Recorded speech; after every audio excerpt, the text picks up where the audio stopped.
The ballroom blazed with 1,000 candles, their flames reflected in crystal chandeliers that hung like frozen waterfalls from the vaulted ceiling. Leora kept her back pressed against the cold marble pillar, willing herself to become invisible among the shadows. Every unmated Omega in the Kingdom of Thornvale was required by royal decree to attend the mating ball.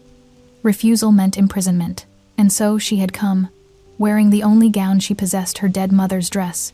Mended so many times the original fabric was barely recognizable beneath the patchwork of salvaged cloth. "Look what crawled in from the gutters." The voice cut through the music like a blade. Leora didn't need to turn to know who spoke. Lord Draven's cruel laugh echoed across the marble floor, drawing the attention of nearby nobles. "Someone fetch a broom," he continued, his voice carrying deliberately. "We seem to have vermin at the royal ball." Leora's fingers curled into the worn fabric of her skirt, but she kept her gaze fixed on the floor. "Don't react. Don't give them the satisfaction. Perhaps she's lost." A woman in silk and diamonds tittered. "The servant quarters are in the east wing." "Dear." Laughter rippled through the gathered aristocracy, a wave of vicious amusement that made Leora's cheeks burn. She should have found somewhere to hide, some dark corner where she could wait out the evening unseen.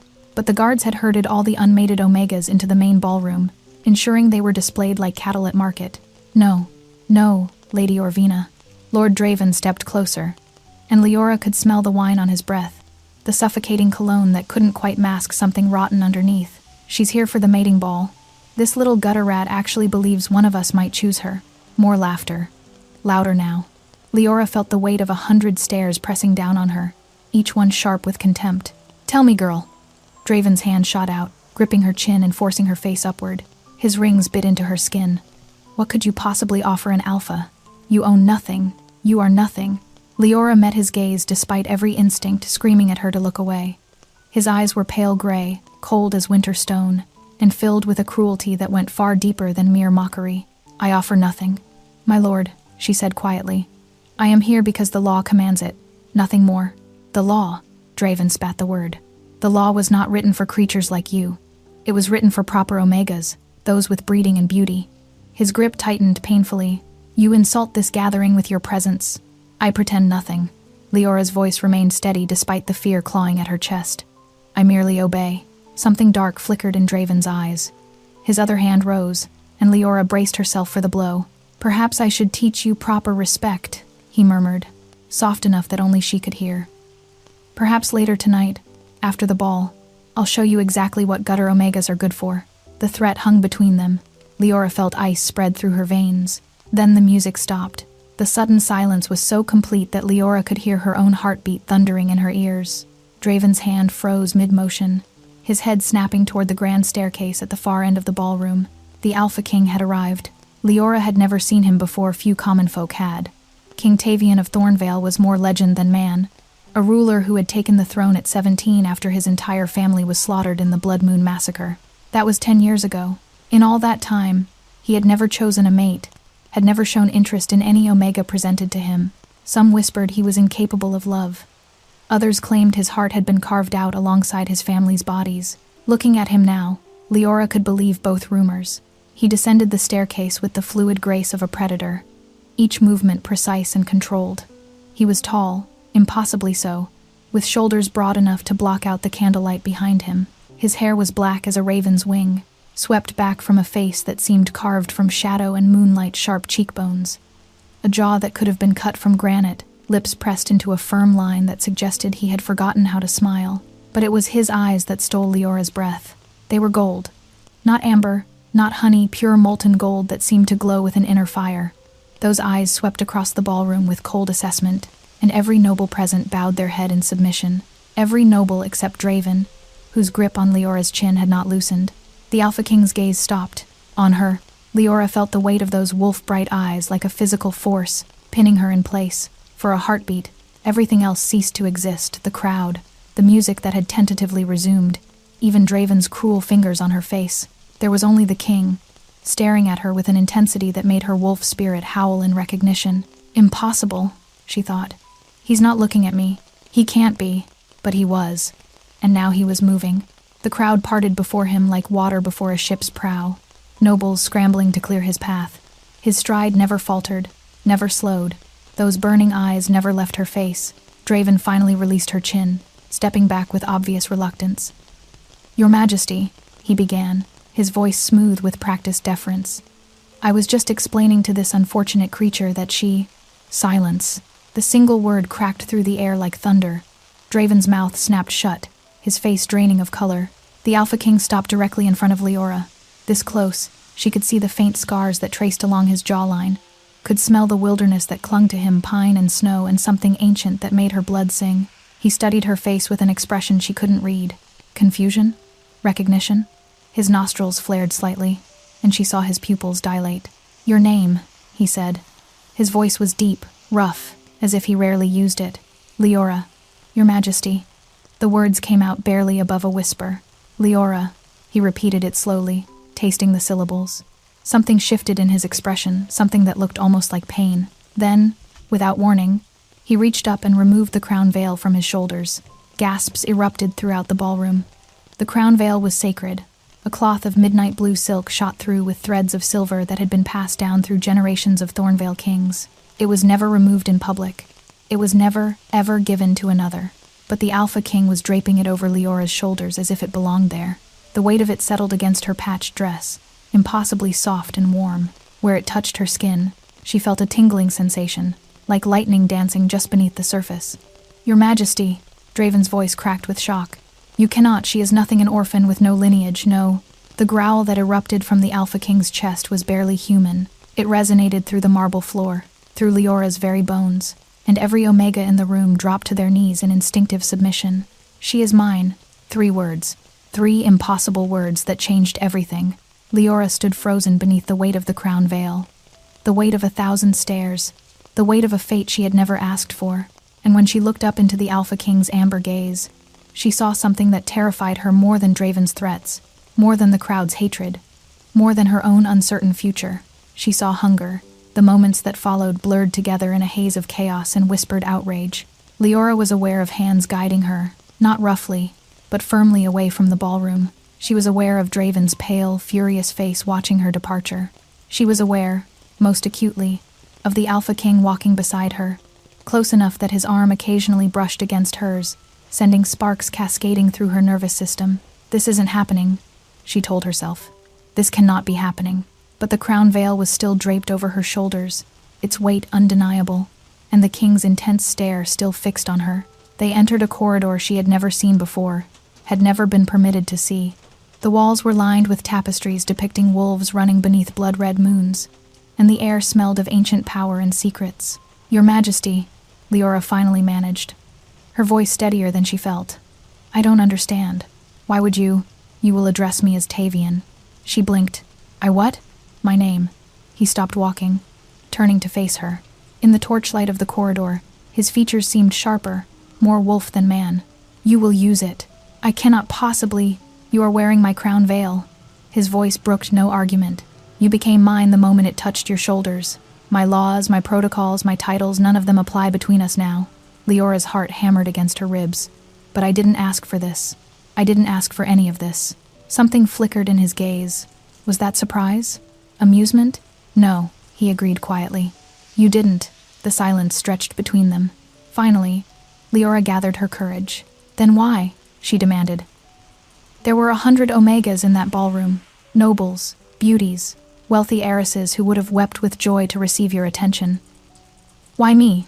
Why a gutter rat in a dead woman's dress?" Tavian studied her face with that unsettling intensity. When he spoke, his voice was barely above a whisper. "Because I have waited 10 years for your scent." Dread coiled in Leora's stomach. "My scent?" "Elderflower and moonlight." His eyes had gone distant, as if seeing something far beyond the corridor walls.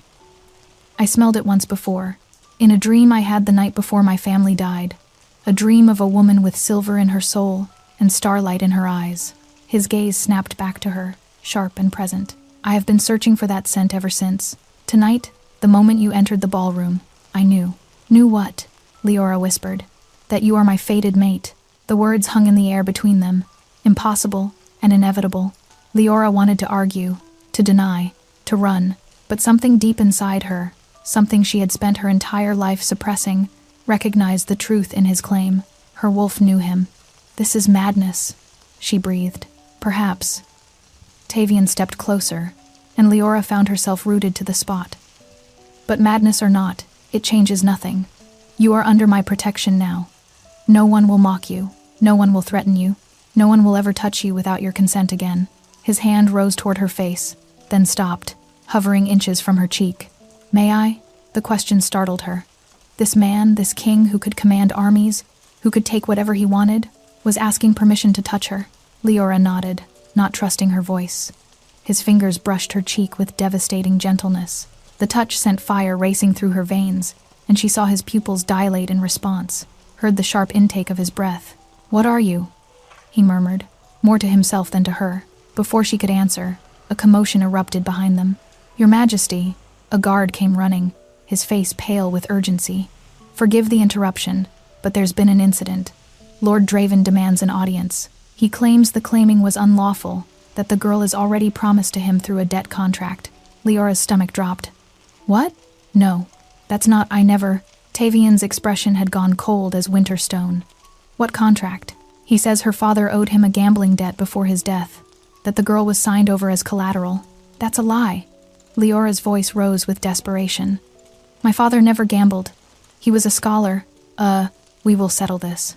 Tavian's hand found hers, his grip warm and steady. Come. They returned to the ballroom to find Draven standing at its center, a triumphant smile on his face and a yellowed document clutched in his hand. Your Majesty, he said smoothly, I present proof of my prior claim. This contract, signed by the girl's father 5 years ago, pledges her service to me upon her 18th birthday. She turned 18 3 months ago. His smile widened. By your own laws, she belongs to me. Leora felt the world tilting beneath her feet. No, that cannot be real. My father would never. Your father was a desperate man, Draven interrupted, his voice dripping with false sympathy. Desperate men do desperate things. Tavian's hand tightened around hers. Show me the contract. Draven approached, holding out the document with obvious satisfaction. Tavian took it, his wolf-bright stare scanning the contents. Leora watched his jaw tighten, watched something dangerous flash across his features. This signature, Tavian said slowly, is witnessed by your own steward. Indeed, all perfectly legal. And the date is 5 years past. As I said, Tavian's lips curved into something that was not quite a smile. Then you will not object to having it verified by the Royal Archives. If this contract is authentic, the records will confirm its registration. For the first time, something flickered in Draven's confident expression. That will take time. Days, perhaps weeks. In the meantime, the girl should be remanded to my custody as the law. The girl, Tavian interrupted, his voice dropping to a dangerous growl. Where's my crown veil? She remains under my protection until this matter is resolved. If you attempt to touch her before then, I will consider it an act of treason against the crown. The ballroom had gone deathly silent. Every eye watched the confrontation between king and noble. Draven's smile had frozen on his face. Of course, Your Majesty, he said through gritted teeth. I would never dream of challenging your authority. The law will be followed. Tavian turned to Leora. Come, you will stay in the royal quarters tonight. As he led her away, Leora glanced back to see Draven watching them, his pale eyes burning with hatred, and in that gaze, she saw a promise. This was far from over. The royal quarters were nothing like Leora had imagined. She had expected cold grandeur, intimidating luxury meant to remind visitors of their insignificance. Instead, she found warmth, thick rugs covering stone floors, a fire crackling in an enormous hearth, shelves lined with books that looked actually read rather than merely displayed. You will be safe here, Tavian said, gesturing to a door on the far side of the chamber. Your room adjoins mine. If you need anything. Why do you have so many books? The question slipped out before Leora could stop it, and she immediately felt foolish. Here she was, in the middle of the most bizarre night of her life, and she was asking about his reading habits. But Tavian's expression softened in a way that made her breath catch. My mother loved stories, he said quietly. When she died, I couldn't bear to part with them. Reading her favorites makes me feel... He stopped, as if catching himself revealing too much. Makes you feel what? Leora pressed gently. Less alone. The admission hung in the air between them, raw and vulnerable. For a moment, Leora saw past the Alpha King, past the predator and the legend, to the 17-year-old boy who had lost everyone he loved. I'm sorry, she whispered. About your family. A flicker of pain crossed his features, there and gone in an instant. You are the first person who has said that to me without wanting something in return. Before Leora could respond, a soft knock interrupted them. An elderly woman entered, her silver hair braided with herbs and her weathered face kind. "Your Majesty, my lady," she dipped a curtsy. "I am Oda, the royal healer. I've brought something to help the young miss sleep." Leora eyed the steaming cup with suspicion. "I don't need. You've had quite a shock tonight," Oda interrupted with maternal firmness. "Your body needs rest, even if your mind protests." She pressed the cup into Leora's hands.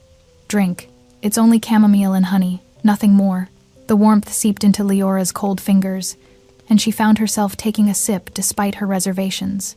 The taste was simple, soothing, and faintly sweet. "Thank you," she murmured. Tavian nodded to the healer, who withdrew with another curtsy. Then he turned back to Leora, his expression troubled. "There is something I must tell you," he said slowly. "About the crown veil. About what it means." Leora's fingers tightened around the cup. "I assumed it was a claiming gesture. It is, but it's more than that." Tavian moved to the window, staring out at the moonlit gardens below. "The crown veil has been passed down through my family for generations. It's not merely cloth, it's imbued with the essence of every alpha who has worn it. When I placed it on your shoulders, I didn't just claim you publicly." He turned to face her, and his expression was grave. "I tied your life force to mine." Leora set down the cup with trembling hands. "What does that mean?" "It means that if I die, you die. If you die." He paused, pain flickering across his features. "The consequences would be equally severe. And you did this? Without my consent?" Leora's voice rose sharply. "You bound my life to yours without even asking." "I didn't know." The words stopped her mid-accusation. Tavian looked genuinely stricken, his burnished gaze filled with anguish. "The veil hasn't responded to anyone in 3 generations," he continued. "When previous kings claimed their mates, it was merely symbolic. But when I placed it on you," he shook his head, "I felt the bond snap into place. I felt my wolf recognize yours. This hasn't happened since my great-great-grandmother's time." "What does that mean?" Leora whispered. "It means you're not an ordinary Omega." Tavian crossed to her, stopping just close enough that she could feel the heat radiating from his body. "There's something inside you, Leora. Something powerful. Something my wolf recognizes as its equal." "No," Leora thought, terror and recognition warring in her chest. "He can't know. No one can know." But even as she denied it, she felt the truth burning beneath her skin, the power she had hidden since childhood, the gift that had killed her mother and would kill her too if anyone discovered it. "You're mistaken," she said, forcing her voice to remain steady. "I'm no one. Nothing. Just an orphan in a dead woman's dress." Tavian studied her face with those piercing eyes, and Leora had the unsettling feeling that he could see straight through her lies. "Perhaps," he said softly, "but I have learned to trust my wolf's instincts, and my wolf says you are far more than you pretend to be." A distant bell tolled midnight, and Tavian stepped back. "Rest now," he said. "Tomorrow, we will investigate Draven's contract, and tomorrow," his jaw tightened, "I will discover why a man with that much hatred in his eyes is so desperate to possess you." He moved toward the door, but Leora's voice stopped him. "Tavian." It was the first time she had used his name. He turned, and she saw surprise flicker across his features. "If the contract is real," she said quietly, "what happens to me?" The silence stretched between them, charged with unspoken fears.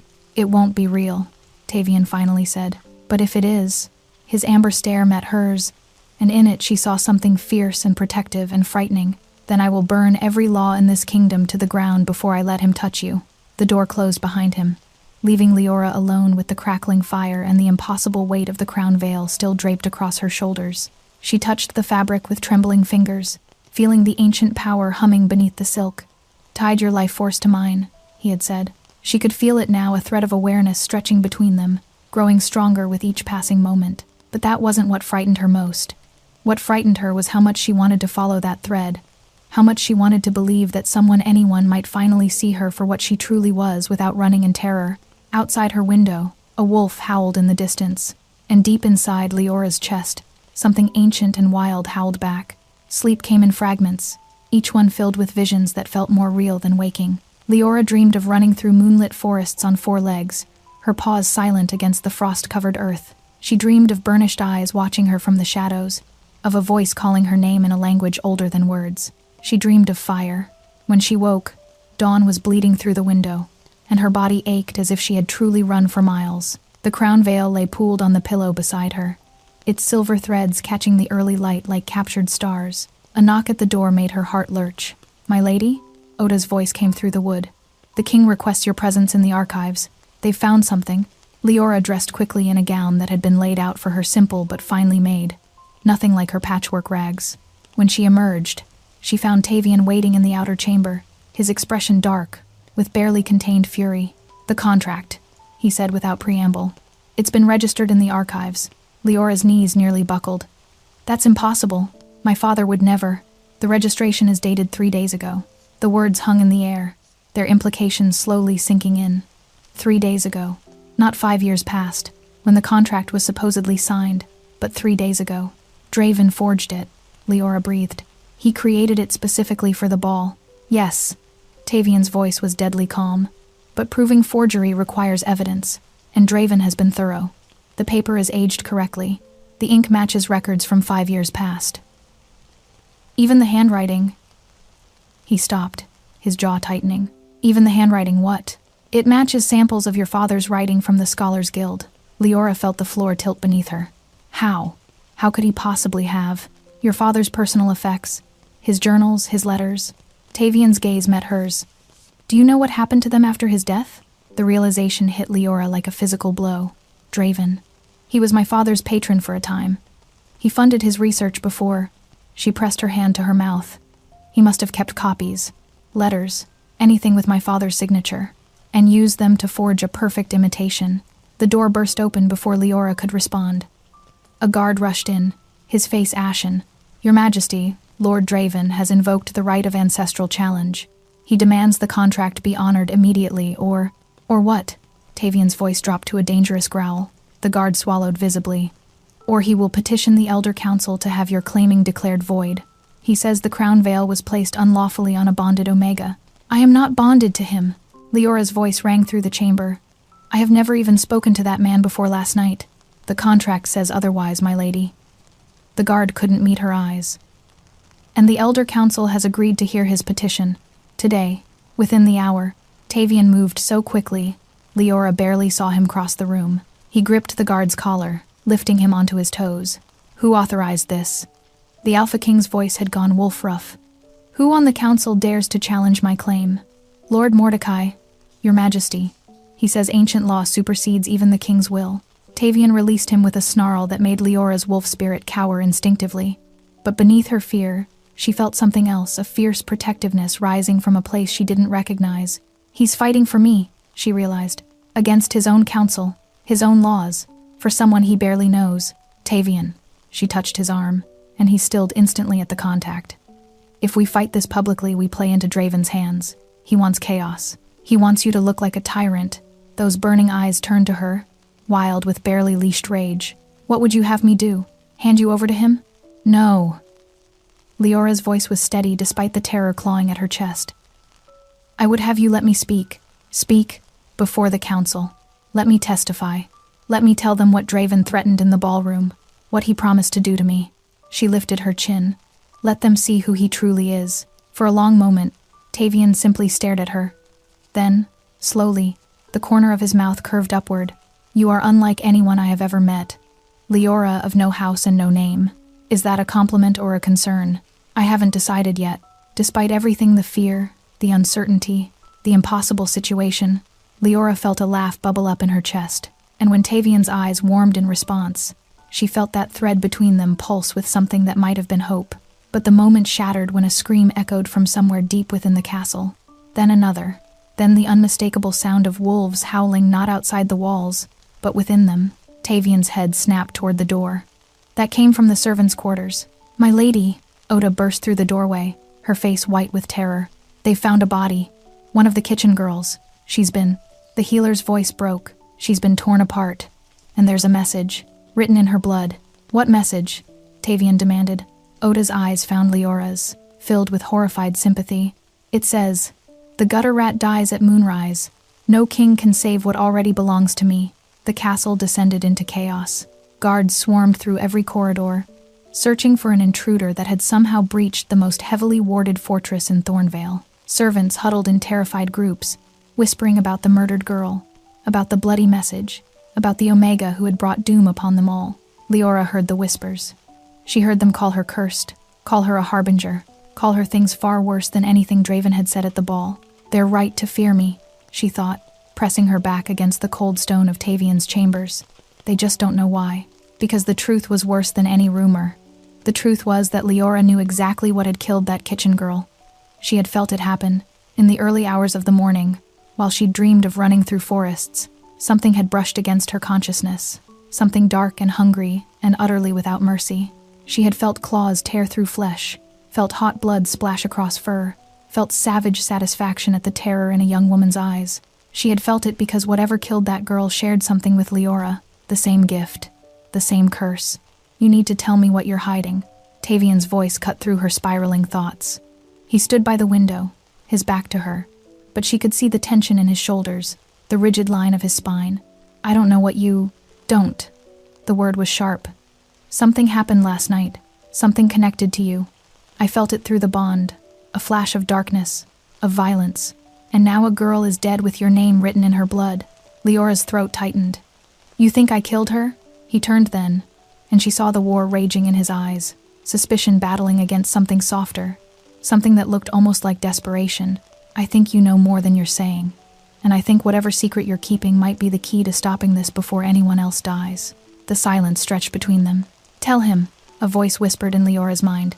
Tell him what you are, what you can do. But she had spent her entire life hiding.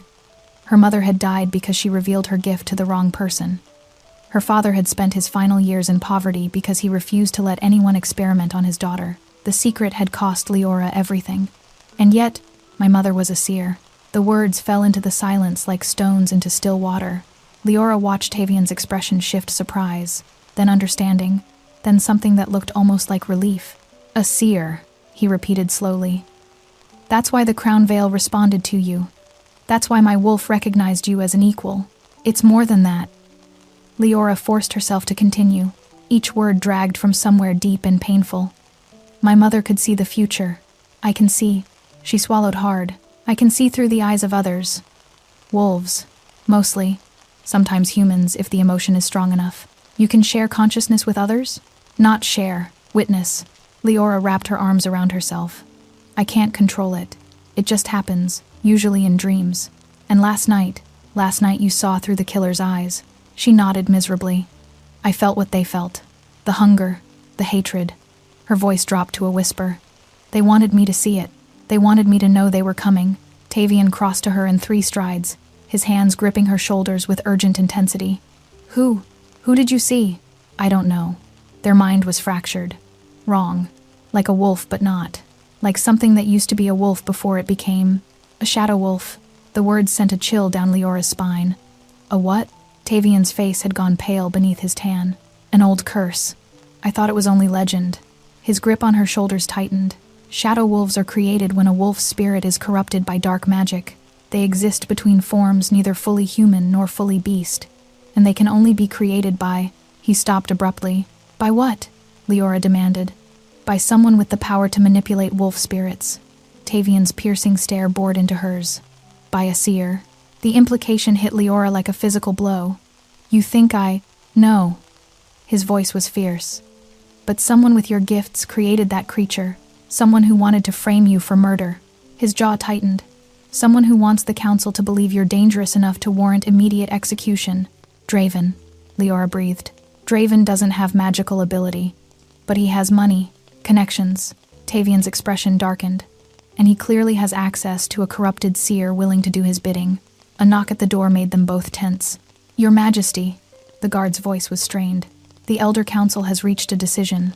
They've declared the Omega a threat to the kingdom. Lord Draven has been granted emergency custody pending investigation. No. Tavian's growl shook the walls. I refuse. They've invoked the blood law, Your Majesty. You cannot overrule them without forfeiting your crown. Leora watched the color drain from Tavian's face. She didn't need to ask what the blood law was, his expression told her everything. It was the one power that superseded even the Alpha King. How long? Tavian demanded. They're coming now, Your Majesty. You have minutes at most. Tavian turned to Leora, and in his eyes she saw desperation, fury, and something that looked terrifyingly like goodbye. There's a passage behind the bookshelf, he said rapidly. It leads to the northern forest. The crown veil will protect you from tracking magic. Run until you reach the Thornwood border. My allies there will. I won't run. Leora's voice was steady despite the terror coursing through her. If I run, they'll say I'm guilty. They'll hunt me forever. And you, her voice cracked. You'll lose your crown trying to protect me. I don't care about the crown, but I do. She reached up to touch his face, and she felt him shudder at the contact. You're a good king, Tavian. Your people need you. I won't be the reason they lose you, Leora. Let them take me. The words cost her everything, but she forced them out anyway. Find the real killer. Prove my innocence. And then, the door burst open. Guards flooded into the chamber, followed by Lord Draven with triumph blazing in his pale eyes. Seize her, he commanded. Tavian moved to block them, a snarl building in his chest. But Leora grabbed his arm. Don't, she whispered. Please, find another way. Their eyes met for one agonizing moment. Then Tavian stepped aside, and Leora felt something inside her shatter as the guard's hands closed around her arms. The crown veil was torn from her shoulders as they dragged her away, its silver threads catching the light like dying stars. Take comfort. Your Majesty, Draven said smoothly. The creature will be well cared for until her execution. If you harm her, Tavian said, his voice deadly quiet, I will tear out your throat with my bare teeth. Draven's smile never wavered. I wouldn't dream of it. But as the guards forced Leora through the doorway, she caught Draven's eye, and in that pale gaze, she saw the truth. He was going to hurt her, and he was going to enjoy every moment of it. The dungeon beneath Draven's estate was older than the kingdom itself. The stones sweated with moisture that never dried, and the air hung thick with the scent of rust and despair. Leora had lost track of how many hours she'd been chained to the wall, her wrists raw from the iron shackles, her body aching from Draven's questioning. He called it questioning. What he really meant was torture. Tell me, Draven said pleasantly, circling her like a vulture around carrion. How you bewitched the king. What spell did you use? No spell. Leora's voice was hoarse from screaming. The crown veil chose me. I don't know why. The back of his hand cracked across her face, snapping her head to the side. Lies. His voice remained conversational, almost bored. Common filth like you don't get chosen by magical artifacts. You did something. Used some trick your seer mother taught you before she burned. Leora stiffened. How do you know about my mother? Draven's lips curled with sadistic pleasure. I know everything about you, little Omega. I've been watching your family for years. Your mother's gift, your father's research into wolf magic, your pathetic attempts to hide what you are. He leaned closer, his breath hot against her ear. Why do you think I had your father killed? The words didn't register at first. Couldn't register. My father died of illness, Leora whispered. He died because I poisoned him. Draven straightened, adjusting his cuffs with casual indifference. Slowly, over many months, so no one would suspect. He was getting too close to understanding the shadow wolves, you see, and I couldn't have him interfering with my plans. Rage erupted through Leora's veins, white-hot, all-consuming. She lunged against her chains, a scream tearing from her throat. Draven laughed. There she is. There's the fire I've been looking for. He gripped her chin, forcing her to meet his gaze. Your mother had that same fire. Right before the end. Right before she begged me to spare her daughter. You killed her too. It wasn't a question. I arranged for her death, yes. A mob is so easy to manipulate when you whisper the right fears into the right ears. His pale eyes gleamed with satisfaction. But I made sure she knew, before the flames took her, that I would find you eventually, that all her sacrifice would mean nothing. Leora spat in his face. The blow that followed drove the breath from her lungs. Then another. And another. By the time Draven stepped back, Leora could barely see through the blood streaming from her split eyebrow. I had hoped you would be more cooperative, Draven said, wiping her blood from his knuckles with a silk handkerchief. But no matter. There are other ways to extract what I need. He gestured, and a figure emerged from the shadows. Leora's heart stopped. The woman was ancient, her face a ruin of scars and madness. But it was her eyes that made Leora's stomach clench milky white, yet somehow seeing everything. A seer, Leora breathed. A corrupted seer. My pet, Draven confirmed. She was quite powerful once, before I broke her. Now she does whatever I command. He smiled, including creating shadow wolves to frame inconvenient Omegas for murder. The corrupted seer shuffled closer, reaching toward Leora with gnarled fingers. Such power, she rasped. Such beautiful, untapped power. Let me taste it. Not yet. Draven caught the woman's wrist. First, She's going to help us with something more important. What do you want? Leora demanded. The king's death? Of course. Draven's casual tone made the words even more horrifying. Your bond with him, it's a direct line to his consciousness. With your power and my seer's guidance, we can reach into his mind and stop his heart. Never. Leora's voice shook with fury. I would die first. You'll die regardless. Draven shrugged. The only question is whether you die quickly or very, very slowly. He nodded to the corrupted seer. Begin. The old woman's hands pressed against Leora's temples. An agony exploded through her skull. She felt claws tearing through her mind, searching for the thread that connected her to Tavian, trying to use her gift as a weapon against the man she loved. The realization crashed through her with the force of a tidal wave. She loved him, this impossible king who had covered her in his crown veil, who had fought his own counsel for her, who looked at her like she was something precious rather than something cursed. And now they wanted to use that love to kill him. No, Leora growled. Deep inside her, something snapped. Power erupted from her core, not the passive witnessing she had known all her life, but something active, aggressive, ancient. It slammed into the corrupted seer with devastating force, sending the old woman flying across the dungeon to crash against the far wall. The shackles around Leora's wrists shattered. She dropped to the floor, gasping, her body trembling with the force of what she'd unleashed. She hadn't known she could do that, hadn't known she had that kind of power, but someone else did. Leora's head snapped up to find Draven staring at her with an expression that turned her blood to ice. Not fear, not surprise, satisfaction. Finally, he breathed. I knew it was in there somewhere. I just needed to push hard enough to bring it out. What are you talking about? Your true gift, little Omega. Draven stepped over the unconscious seer with casual indifference, not just witnessing through wolf eyes controlling them, commanding them, the same power that created the first Alpha Kings, before it was bred out of the bloodlines. His smile was terrifying. You're not just a seer, you're a wolf caller, the first one, born in 500 years. Leora felt the dungeon floor tilt beneath her. That's not I can't.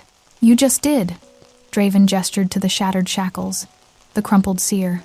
And now that I know what you truly are, I have much bigger plans for you than simply killing Tavian. He raised his hand, and Leora saw a strange sigil glowing on his palm, dark magic, the kind that left oily stains on the soul.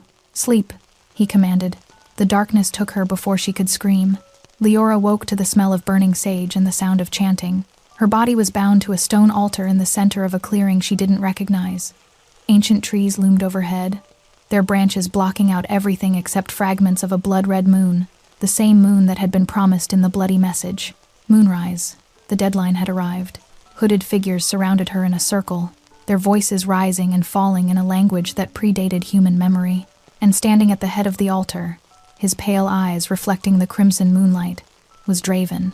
Ah, you're awake. He smiled down at her with terrible gentleness. Good. I want you conscious for this. For what? Leora's voice came out as a rasp. The binding ritual. Draven gestured to the hooded figures. These are the last practitioners of the old blood magic. They're going to help me harness your wolf caller abilities permanently. That's impossible. You can't steal another's gift? Draven laughed softly. Your mother said the same thing, right before we proved her wrong. He leaned closer. How do you think I've maintained my influence all these years? How do you think I've controlled the shadow wolves, manipulated the council, stayed one step ahead of every enemy? Horror dawned in Leora's chest. You've done this before. Stolen gifts from other seers. Dozens of them. His voice held no shame, only pride. But none of them had your power. None of them were wolf callers. His fingers traced along her jaw, and she recoiled from his touch. With your gift bound to my blood, I'll be able to control every wolf in Thornvale, including the Alpha King. Tavian will stop you. Tavian is already on his way. Draven's smile widened. I made sure of it. The bond between you called to him the moment you woke. He's racing through the forest right now, desperate to save you. He straightened, spreading his arms wide. And when he arrives, he'll walk directly into my trap. My shadow wolves are waiting in the trees, and this time there are too many for even an Alpha King to defeat. Leora's heart clenched with terror. No, please, begin the ritual, Draven commanded. The chanting intensified. Leora felt dark magic pressing against her consciousness, trying to pry open the doors she had kept locked her entire life. Pain lanced through her skull as invisible claws tore at her gift, trying to rip it from her soul. Fight, she told herself. Don't let them take it. But the magic was too strong. and she was too weak. And somewhere in the forest, Tavian was running toward his death. Tavian. She reached for the bond between them, that golden thread she had tried so hard to ignore. It pulsed with his presence, with his fear for her, with his desperate determination to reach her in time. "Don't come," she screamed through the connection. "It's a trap. Please, don't. I'm coming." His voice resonated through her mind, clear and fierce and utterly certain. "I will always come for you. They'll kill you. Then I'll die trying to save you." A pause, heavy with emotion. "I love you, Leora. I should have said it before. I should have said it the moment the crown veil touched your shoulders and my wolf recognized its mate." Tears streamed down Leora's cheeks. "I love you too. That's why you have to stay away. That's why." A howl shattered the night. Not a shadow wolf's corrupted cry, this was pure, powerful, and achingly familiar. Leora's heart soared even as her terror deepened. Tavian had arrived. The clearing erupted into chaos. The shadow wolves that had been waiting in the trees came boiling out of the darkness, dozens of them, their forms flickering between solid and smoke, their eyes burning with corrupted fire. But they were met by wolves of their own. Real wolves, pure wolves, led by a massive black beast with eyes of molten gold. Tavian had not come alone. He had brought his pack wolves loyal to the true Alpha King, wolves who had resisted Draven's corruption through sheer force of devotion. The shadow wolves fell before them. Where Leora had expected Tavian to be overwhelmed, she watched instead as his loyal pack tore through the corrupted creatures with savage precision. The shadows dissolved into nothing when killed, their stolen magic returning to the void. Draven's face contorted with fury. "Impossible! My shadow wolves should have..." The black wolf that was Tavian tore through the remaining hooded figures like they were made of paper. Blood sprayed across the ancient stones as he fought his way toward the altar, toward Leora, his blazing eyes never leaving her face. "Kill him!" Draven screamed. "Someone kill him!" But his followers were scattering, fleeing before the fury of an Alpha King protecting his mate. Within moments, only Draven remained, backing away from the altar with wild eyes. Tavian shifted mid-stride, his wolf form melting into human flesh as he reached Leora's side. His hands found the chains binding her, and with a grunt of effort, he tore them apart. "You came," she whispered. "I will always come." He pulled her into his arms, and for one perfect moment, nothing else existed. Then Draven laughed. Leora looked up to see him standing at the edge of the clearing, dragging the corrupted seer beside him. The old woman's eyes were still unfocused from Leora's earlier attack, but dark magic crackled around her gnarled fingers nonetheless, forced from her broken mind by Draven's command. "You think you've won?" Draven's voice was manic, unhinged. "You think love conquers all?"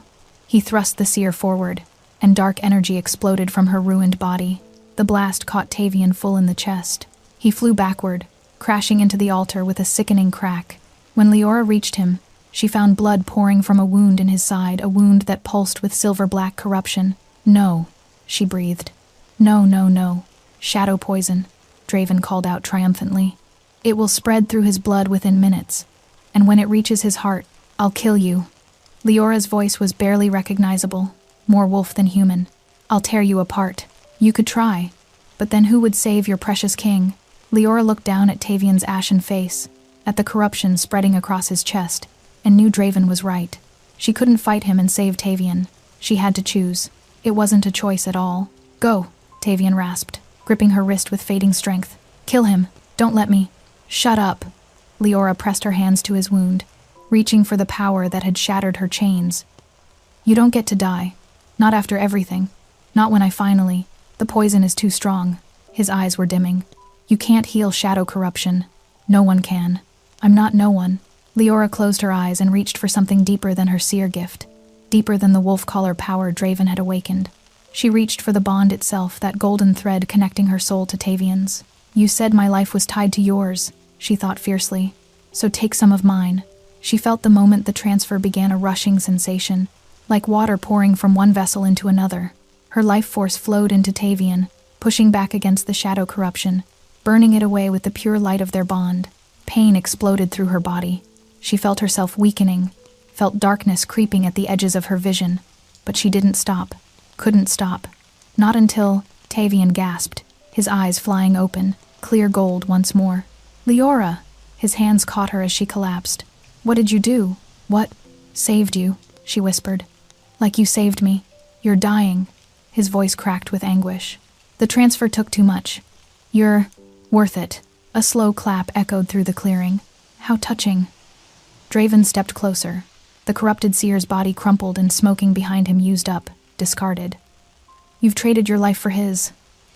How wonderfully romantic, and how utterly pointless. He raised his hand, dark magic gathering around his fingers. I'll simply kill you both and take what I want from your corpses. The wolf collar gift will survive your death long enough for me to. He never finished the sentence. Leora felt it happen before she saw it, a surge of power through the bond. But not from her this time. From Tavian. From the pack that surrounded them.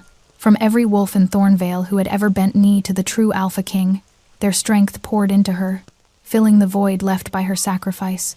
And suddenly she understood what it meant to be a wolf caller. Not to control wolves, to unite them. Leora rose to her feet, power crackling around her like lightning. You wanted my gift, she said, her voice resonating with the combined strength of 100 wolves. Come and take it. Draven's eyes widened with sudden fear. He hurled his dark magic at her, but it shattered against the shield of golden light that surrounded her. Leora raised her hand and called. Every wolf in the clearing answered not as servants, but as family. They moved as one, a tide of fur and fang that crashed over Draven before he could scream. When it was over, nothing remained but silence and blood and the first rays of dawn breaking through the ancient trees. Leora swayed, her borrowed strength fading. But before she could fall, Tavian was there, his arms wrapping around her, his voice murmuring her name like a prayer. You're alive, he breathed. You're alive. You're alive. We both are. She looked up at him, at the wonder and love blazing in his eyes. Is it over? Almost. He cupped her face in his hands, his expression shifting to something fierce and tender. Leora of no house and no name, you have saved my life, my kingdom, and my soul. You have proven yourself worthy of the crown veil 1,000 times over. His voice dropped to a rough whisper. Will you accept my claiming bite? Will you be my mate, my queen, my heart for all the days we have left? Tears spilled down Leora's cheeks. Yes. Tavian's mouth found the curve of her neck, and when his teeth pierced her skin, Leora felt their bond explode into completion, 2 souls becoming one, 2 wolves recognizing their eternal mate. She bit him back without thinking, claiming him as he had claimed her, and the pack around them erupted into howls of celebration. Later hours or days, she couldn't tell. Leora stood on the balcony of the royal chambers, the recovered crown veil draped once more across her shoulders where it belonged. Below, wolves ran through the moonlit gardens in joyous celebration. Tavian's arms wrapped around her from behind, his chin resting on her shoulder. Regrets? He murmured. Leora thought of the mother she had lost, the father who had died protecting her, the years of hiding and fear and loneliness. She thought of the ballroom where nobles had mocked her rags, where a king had covered her with his crown. None, she whispered. Below them, the wolves howled in celebration of their new queen. And Leora, the gutter rat who had become the most powerful wolf caller in 500 years, finally understood what it meant to come home.